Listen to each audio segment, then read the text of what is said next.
भाई किसी दोस्त ने एक चिट्ठी भेजी। तो कह रहे हैं मेरा आपसे एक सवाल है। मैंने नोटिस किया है कि कंपनीज़ में एम्प्लॉइज़ अपने बॉस को और डिसाइपल्स अपने गुरु को इमिटेट करते हैं, मतलब नकल करते हैं। तो कंपनी है तो बॉस की नकल करते हैं, या कोई आध्यात्मिक टीचर है उसको आप गुरु मानते हैं तो उसकी नकल करते हैं, उसी जैसा दिखना चाहते हैं। क्योंकि मुझे नहीं लगता कि हम इमिटेशन से उस इंसान के जैसे बन सकते हैं। कि मैं तो नहीं मानता कि उसकी नकल करके हम वैसा बन जाएंगे। इनफैक्ट हम खुद भी लूज़ कर देते हैं, जो हम हैं शायद उसको भी खो देते हैं। लोग ऐसा क्यों करते हैं और क्या ये सही है? अगर हाँ तो क्यों, और अगर नहीं तो क्यों नहीं, और इसका ऑल्टरनेटिव क्या हो सकता है? प्लीज़ इसके ऊपर एक वीडियो बनाइए। तो उन्होंने बोला है तो मैंने सोचा वीडियो बना देते हैं।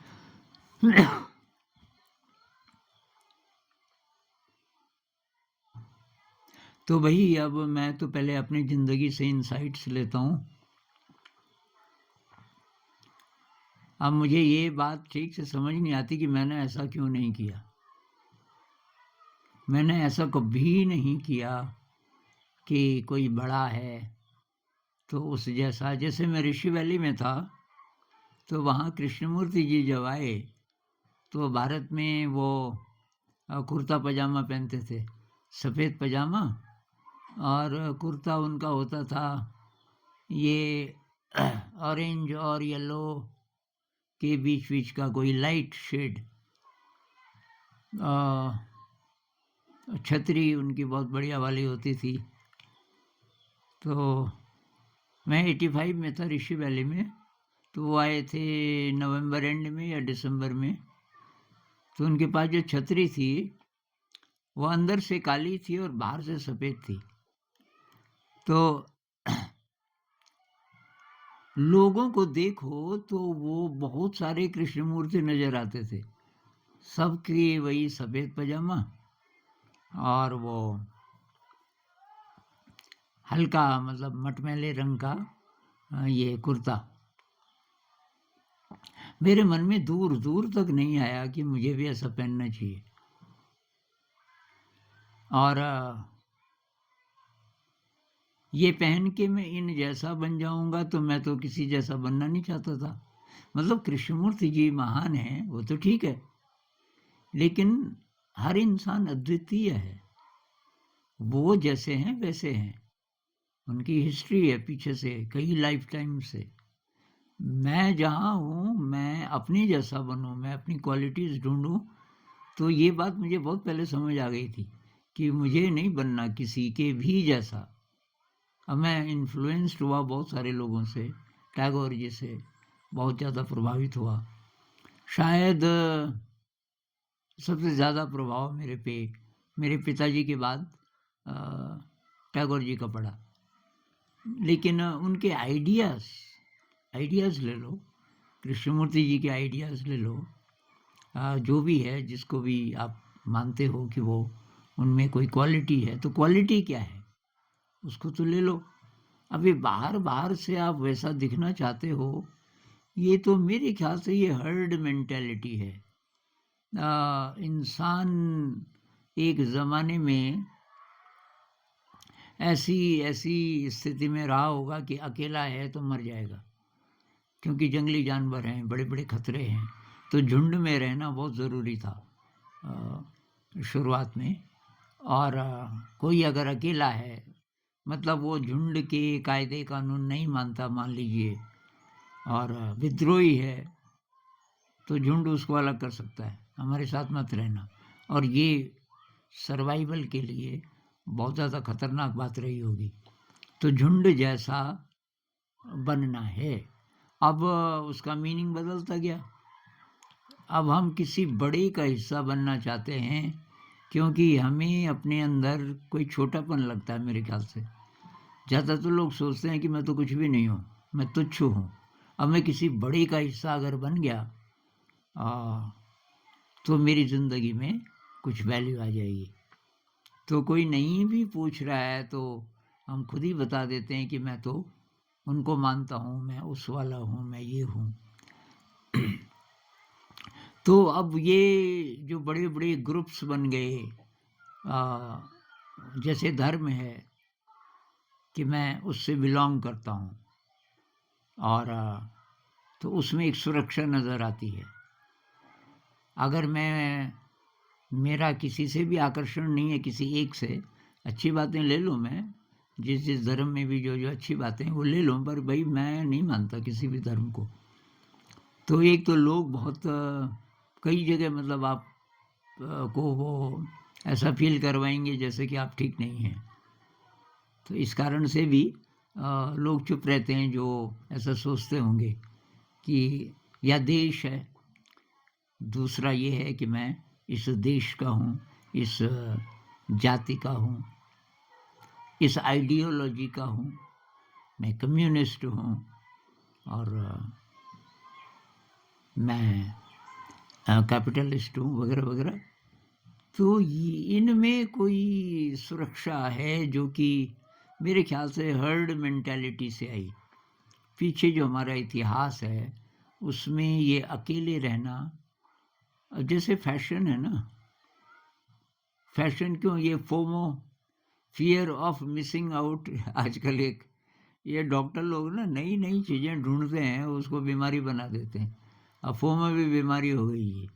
फोमो क्या है कि मैं ही वंचित हो रहा हूँ, सब लोग ये कर रहे हैं, मैं ही नहीं कर पा रहा हूँ, मैं ही नहीं एंजॉय कर पा रहा हूँ, ये फोमो। भाई सबको क्यों देख रहे हो आप बाहर? आप अपनी ज़िंदगी देखो, आपको क्या चाहिए? तो ये जिस प्रकार के भी फैशन होते हैं ना आजकल, ये कपड़ों के फैशन, लेटेस्ट परफ्यूम्स, पढ़े लिखे हैं, थोड़ी सी रिसर्च करोगे पता चलेगा कोई भी परफ्यूम सेफ नहीं है, आपकी स्किन को टच नहीं करना चाहिए वो। अब नेचुरल फूलों का रस हो अलग बात है। साउथ इंडिया में अब पता नहीं, पर जब मैं था वहाँ करीब 20 साल से ज़्यादा हो गए, तो बस में कोई महिला आई तो खुशबू ही खुशबू सारी बस में, क्योंकि उसके वो बालों पे पीछे उसके फूल होते थे, फूल लगाती थी महिलाएं, शायद अभी भी लगाती होंगी। तो रियल फूल हैं, उनकी खुशबू तो हमारे लिए बढ़िया, स्वास्थ्य के लिए। अब ये जो परफ्यूम है ये बहुत डेंजरस है भाई, ये अच्छा नहीं है। एक दिन, 2 दिन, 1-2 महीने में कुछ नहीं होगा, लेकिन जो लगातार यूज़ कर रहे हैं तो कोई धीरे धीरे धीरे धीरे किसी न किसी बीमारी की शुरुआत हो सकती है। मान लीजिए 10 साल से यूज़ कर रहे हैं, अब तो हमेशा ही यूज़ करेंगे जो करते हैं। तो भाई मैंने तो कभी नहीं किया यूज़। मुझे लगा कि ये नकली गंध क्यों मैं अपने पे लगाऊं। इसके पीछे भी वही चीज़ है कि भाई सब लगाते हैं तो ये अच्छा होगा, ज़्यादातर लोग जिस चीज़ को करते हैं तो अच्छा होगा। सब लोग क्रिकेट को पसंद करते हैं तो अच्छा खेल होगा। मुझे क्रिकेट भाई कभी अच्छा नहीं लगा शुरू से। गुल्ली डंडा फिर भी ठीक है, गुल्ली डंडा पता नहीं आप लोगों को पता है कि नहीं है, पर उसमें डंडे से गुल्ली मतलब छोटा लकड़ी की दो नोक वाली चीज़ होती है 7-8 इंच की, उसको उछालते हैं एक डंडे से और उसमें मारते हैं, और वो हवा में कोई कैच कर ले जैसे क्रिकेट में होता है तो आउट। लेकिन अगर वो आउट नहीं हुआ तो गुल्ली जहाँ गिरी आपकी उस जगह से, एक जगह होती है तब वहाँ से नापते हैं कि ये कितनी दूर गई गुल्ली, उतने उसके नंबर। इस तरीके का एक खेल बचपन में होता था। और क्रिकेट मुझे कभी अच्छा नहीं लगा और अवैज्ञानिक लगा, अनसाइंटिफिक। तो हॉस्टल में एक बार, ये कहानी मैं पहले भी सुना चुका हूँ, हॉस्टल में मैं अकेला उस दिन एक मूवी देख रहा था, एकदम सन्नाटा था, और वो हॉल बहुत बड़ा है क्योंकि उसका आधा हिस्सा तो डाइनिंग हॉल है। अब करीब 100 150 लोग खाना खाते हैं जहाँ, काफ़ी बड़ा, और उसका आधा हिस्सा है जिसमें ये टेबल टेनिस और बैठने की जगह है, मीटिंग वगैरह हो सकती है, ये अखबार वगैरह होते थे, स्टूडेंट्स बैठ के सोफे पे, और वहीं टीवी भी लगा हुआ था। तो बहुत बड़ा हॉल खाली था और पाकीज़ा फिल्म चल रही थी। और वो उसके गाने इतने कमाल के थे, वो मेरी फेवरेट मूवी थी उस ज़माने में। ये बात है अर्ली 80s की मेरे ख्याल से। तो मैं अकेला उस फिल्म को देख रहा था, क्योंकि मेरी उम्र के मतलब हॉस्टल में जितने भी स्टूडेंट्स थे उनको ये अच्छी नहीं लगती थी कि न तो फाइटिंग है इसमें और न कोई प्रेम के वैसे वाले सीन हैं उत्तेजक। तो पर मुझे वो अच्छी लगती थी, खासकर गानों के कारण। अब वो फिल्म जैसे ही ख़त्म हुई, मेरा कमरा फर्स्ट फ्लोर पे था, तो मैं ऊपर जा रहा था सीढ़ियों से, और भीड़, सारे स्टूडेंट्स नीचे आ रहे। क्या आनंद जी, हो गया शुरू? मैंने कहा ख़त्म हो गया। तो ये क्या ख़त्म हुआ? मैंने कहा फिल्म ख़त्म हो गई पाकिस्तान। अरे फिल्म को छोड़ो यार, आपको नहीं पता आज फाइनल है? मैंने कहा किसका? अरे इंडिया और पाकिस्तान का फाइनल है क्रिकेट। मैंने कहा क्रिकेट है ना, क्रिकेट थोड़ी देखता हूँ मैं। और उसको गुस्सा आ गया, मुझे पूछ रहा था, कोई सीनियर स्टूडेंट था, तो वो कहने लगा कि क्या क्रिकेट नहीं देखते, फाइनल भी नहीं? अरे मैंने कहा क्रिकेट कोई खेल है? ये बेवकूफ़ लोगों के लिए। उसको बहुत, उसने कहा कि अच्छा आप जाओ। अब मैं सोचता हूँ कि सब लोग दीवाने हैं जिस क्रिकेट के कि फाइनल है, मुझे उसके प्रति आकर्षण क्यों नहीं हुआ? तो मेरे ख्याल से तब तक ये बात है जब वो 18 महीने तक मैं बीमार रहा था, फिर डॉक्टरों ने कहा ये मर जाएगा 3 महीने के अंदर अंदर। मैं नहीं मरा, और मेरा आयुर्वेदिक इलाज चला, मैं ठीक हो गया।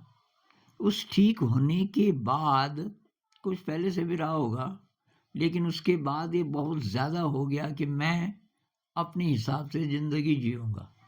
मुझे जो अच्छा लगेगा मैं उसी को अच्छा मानूंगा। मैं भीड़ से, धर्म से, नेशनैलिटी से, परिवार से, समाज से प्रभावित होकर कुछ नहीं करूँगा। मुझे जो ठीक लगेगा मैं वो करूँगा, और वही मैंने किया। तो ये चीज़ उस समय मेरे अंदर आ चुकी थी कि तमाम जो भीड़ है स्टूडेंट्स की, वो क्रिकेट के पीछे दीवानी है, लेकिन मैं कह रहा हूँ कि ना। और इसलिए नहीं कह रहा हूँ कि मैं कोई खास आदमी हूँ, एक्चुअली पसंद नहीं था। तो वही बात ये भी हुई कि कृष्णमूर्ति जी जैसा मैंने कभी कोशिश नहीं की। एक बार मैं गुजरात में था, तो मेरे पास किसी आश्रम में, तो वहाँ कोई बाबा जी रहते थे, उनके डिसाइपल्स आए कि आज बाबा जी लंबी वॉक पे जा रहे हैं और सारा आश्रम उनके साथ जा रहा है, इससे पुण्य मिलता है उनके साथ घूमने जाने में, तो हो जाओ तैयार। तो मैं कुछ नहीं बोला। तो बाद में रात को मुझे मिलने आया कि आप तो आए नहीं। मैंने कहा यार मैं तो नहीं आया। कि क्यों? अब मैंने कहा इतनी भीड़ के साथ मुझे मज़ा नहीं आता। कोई 1-2 लोग होते, 1-2 दोस्तों के साथ तो मैं चला भी जाता, अरे कि गुरु जी के साथ। अब मैंने कहा होता होगा कोई पुण्य, पता नहीं, मैं तो मानता नहीं यार। अब पुण्य गुरु जी के कारण नहीं चाहिए मुझे, पुण्य पुण्य तो मेरे ही अच्छे कर्मों से आएगा। तो ये मेरा कभी नहीं रहा कि किसी जगह जाके, कोई वाइब्रेंट जगह है, कोई तीर्थ स्थान है, कुछ हो जाएगा। आपको आश्चर्य होगा, उत्तराखंड में जहाँ मैं हूँ, यहाँ तो एक से एक तीर्थ है ना, केदारनाथ, बद्रीनाथ, फिर ये गंगोत्री, यमुनोत्री, और ऐसे हिमालय में बहुत सारे हैं। मैं कहीं नहीं गया, इसलिए नहीं कि मैं विद्रोही हूँ और मैं खिलाफ हूँ इन चीज़ों के, ऐसा नहीं है। लेकिन मेरी श्रद्धा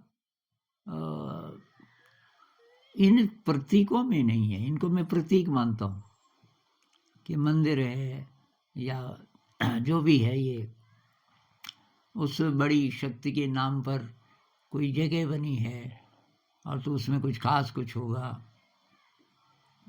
ऐसा मैं नहीं मानता। और किसी जगह की ज़रूरत एक्चुअली तो है भी नहीं। भाई वो जो शक्ति है वो हमारे अंदर है। बाहर हो सकता है कि पूजा के लिए या कह लो ध्यान के लिए जगहें बनी होंगी किसी ज़माने में, शुरुआत में जो मंदिर है मस्जिद है तो इबादत के लिए जगहें बनी होंगी। तो वहाँ लेकिन वहाँ जाने की ज़रूरत है क्या? कहीं भी जाने की ज़रूरत क्या है जब आपके अंदर है तो।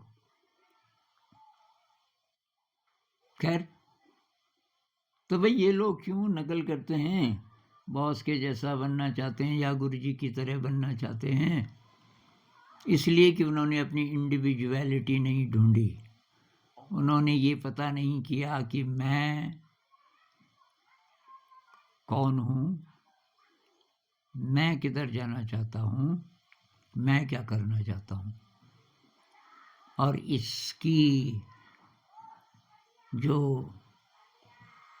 बुनियाद है नकल की, ये बचपन में पड़ जाती है। बचपन में स्कूल में भेजते हैं, उससे भी पहले पेरेंट्स कंपेयर करने लग जाते हैं। वो देख तेरे दोस्त लोग बहुत जल्दी उठ जाते हैं तो देर में उठता है, वो ऐसा करते हैं तो ऐसा नहीं करता, वो पढ़ाई में तेज हैं तो नहीं है। अब स्कूल में सब एक जैसा, एक जैसे प्रश्न, एक जैसे उत्तर। जैसे फैक्ट्री में वो जो ग्लास बनते हैं ना, ये सब एक जैसे। ऐसे ही बच्चों को ट्रीट किया जाता है, सब एक जैसा। और पूरी दुनिया में, और उसके आधार पे फिर इवैल्यूएट किया जाएगा, आपको रिजल्ट मिलेगा। तो जो एक जैसा दूसरों की तरह बनने की ये टेंडेंसी वहाँ से शुरू हो जाती है। और फिर उसमें जो महान है, तब मेरे अंदर तो कोई महानता मुझे नज़र नहीं आती, लेकिन किसी महान की नकल करने से शायद थोड़ा सा ये भ्रम पैदा होता है कि हाँ मैं भी महान हूँ जी, देखो। तो ये सेंस ऑफ बिलोंगिंग कि मैं वहाँ से बिलोंग करता हूँ, कुछ बड़े का मैं हिस्सा हूँ। मेरे ख्याल से इंसान किसी बड़ी चीज़ का हिस्सा बनना चाहता है, किसी विराट चीज़ का। अब वो विराट तो हमारे अंदर है, लेकिन वो उसको नज़र नहीं आता, वो रास्ता मुश्किल है। तो बाहर कोई चीज़ बड़ी नज़र आती है तो हम उसका हिस्सा बनना चाहते हैं। और उसी के ये फिर एक तरीके से ये प्रतीक हैं। बॉस मतलब बड़ा ऑफिस में, गुरुजी मतलब बड़े। और ऐसे ही क्रिकेट मतलब बड़ा खेल, इम्पोर्टेंट खेल। तो जो भी चीज़ इम्पोर्टेंट है, बहुत कीमती है, बहुत ज़्यादा रिस्पेक्टेड है, हम उसका हिस्सा बनना चाहते हैं। और इस चक्कर में अपनी इंडिविजुअलिटी को पीछे धकेलते रहते हैं और अंत में ये चीज़ें कुछ काम नहीं आती। ये नकल की भी चीज़ें कुछ काम नहीं आती। तो अब ऐसा क्यों है इंसान? क्योंकि शुरुआत से गड़बड़ हो जाती है बचपन से ही। लेकिन अब हम एडल्ट हो गए, जो लोग 18 साल से बड़े हो गए, ब्रेन पूरा विकसित हो गया, समझ आ गई। अब हमें अपनी ज़िंदगी अपने हाथ में लेनी चाहिए कि भाई आई एम यूनिक, मैं अद्वितीय हूँ। और अगर मेरे में कमी है तो मेरे ही कारण है। अगर मैं बीमार हूँ, शारीरिक रूप से, मानसिक रूप से भयभीत हूँ, दिग्भ्रमित हूँ, मुझे समझ नहीं आ रहा है कि मैं क्या करूँ क्या ना करूँ, ये सारी उलझने, इनका समाधान है कि मैं ठीक कर सकता हूँ। और मुझे अपनी दिशा ढूंढनी चाहिए, इसलिए नहीं कि और लोग जा रहे हैं उस पर। मेरी दिशा कौन सी है? तो उस पर और जा रहे हैं नहीं जा रहे हैं वो अलग बात है, लेकिन मुझे ये रास्ता सही लगा, मैं ये करूँगा, मैं किसी की नकल नहीं करूँगा। इसके लिए हिम्मत चाहिए, इसके लिए ओरिजिनलिटी चाहिए, जो कि है हमारे अंदर, उसको ढूंढने की ज़रूरत है। और तभी ज़िंदगी में मज़ा भी आएगा, जब मैं जैसा हूँ वैसा हूँ और वहाँ से आगे बढ़ूँ। कुछ और बनने की, कुछ और दिखने की कोशिश न करूँ। तो बाहर सिंप्लिसिटी, बाहर बाहर कुछ दिखने की जरूरत नहीं, अंदर आपकी तलाश जारी है, अंदर आप अज्ञात में हैं, हर दिन हर क्षण आप अज्ञात आकाश में उड़ान भर रहे हैं, तब तो कोई बात भी है। नमस्कार।